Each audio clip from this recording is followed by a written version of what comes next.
What's up, beautiful people, and welcome to season 3 of A Great Life podcast. I'm Paris Dunbar, creator and host, and I'm super excited that you're listening, watching, or both. I would also like to share that today is my birthday, so please show me some love in the comments section below. It is my belief that birthdays are so special and should always be celebrated. So if it's your birthday month as well, please let me know in the comments so I can tell you happy birthday. Feliz cumpleaños.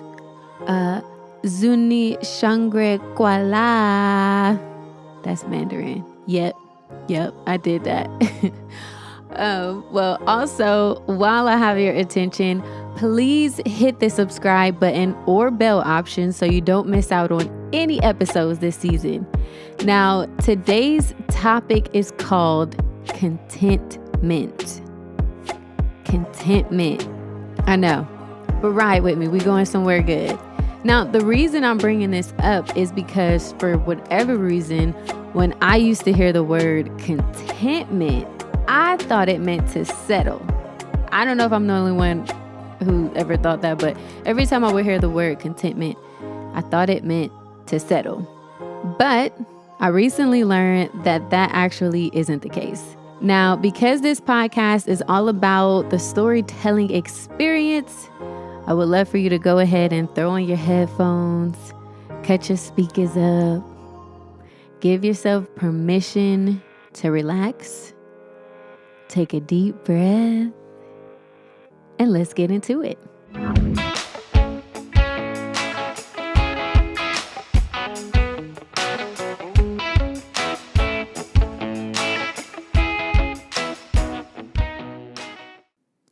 Here's my story about how I found contentment.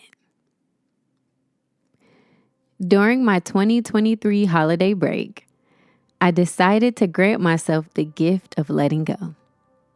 I let go of ambitions, pursuit, and identity. I didn't work on any projects, watched countless episodes of House Hunters International, and did some spontaneous traveling with my husband. I can honestly say I was 100% relinquished of my day-to-day narrative and allowed myself to just be. I mean, we even hosted a modest New Year's Day dinner in our petite high-rise flat. Now, because I decided to let everything go, and I mean everything, like I strived for nothing, I found myself no longer needing anything. I wasn't expecting anything. I wasn't waiting on anything, nor did I battle with internal lack. This level of peace was so foreign to me that I had to take a moment to look around and allow myself to wonder what this was. I mean, I know peace, but this was another layer to it. My world was silent, no crazy thoughts or displeasement with anything around me, just stillness and peace. God's word specifies that in everything, let your requests be made known through prayer, supplication, and thanksgiving. So, with that in mind, I asked God, what is this wonderful sensation you've allowed me to access? And because God and I speak often, it didn't take long for him to respond in his still small voice that said, "This is contentment." And I was shown an image that spelled contentment in the realm of the spirit. I immediately thought to myself, wow, what a blessing it is to be able to experience a fruit of the spirit like this. I mean, who knew contentment could be so good?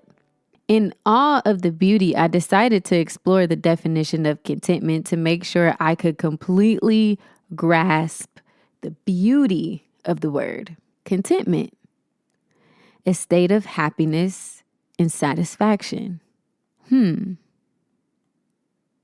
So simple, I thought to myself. Such a short and sweet definition.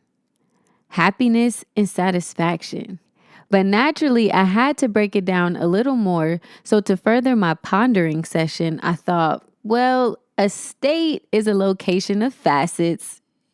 Satisfaction is fulfillment, and happiness is a feeling. Okay, I let that sink in. Then to go a little deeper in understanding, I did some light research and came across a quote by BibleStudyTools.com that reads, "Contentment is linked to trusting God's sovereignty and his plan for one's life. It acknowledges that God is in control and has a purpose for everything, even in difficult times."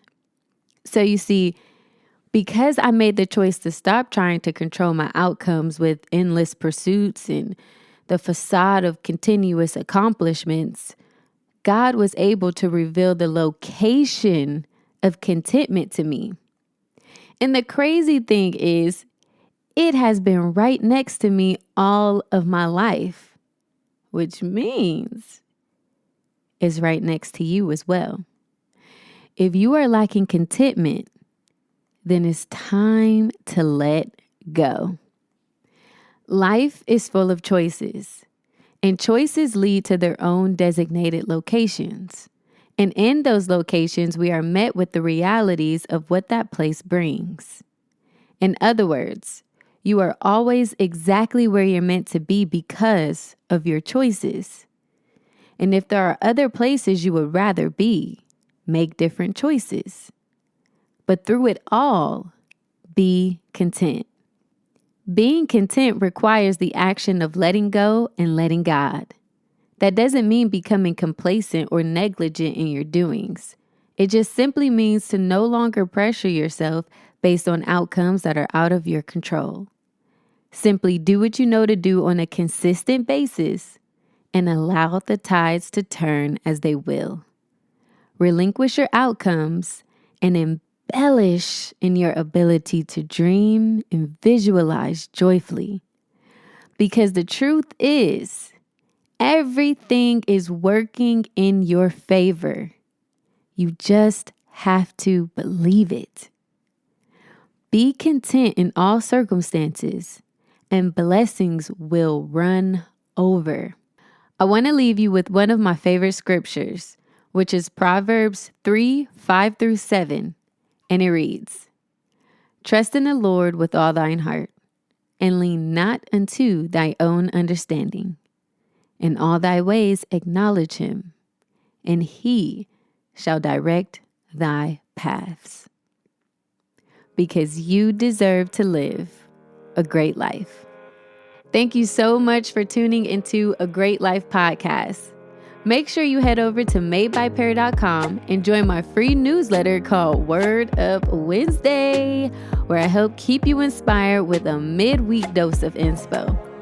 I am also accepting speaking engagements, podcast collaborations, appearances, and more. All booking and contact information are available at madebypear.com. You can also follow me on socials at It's Pears Dunbar. Well, that's all for today. God bless. Don't stress. It's Paris. Peace.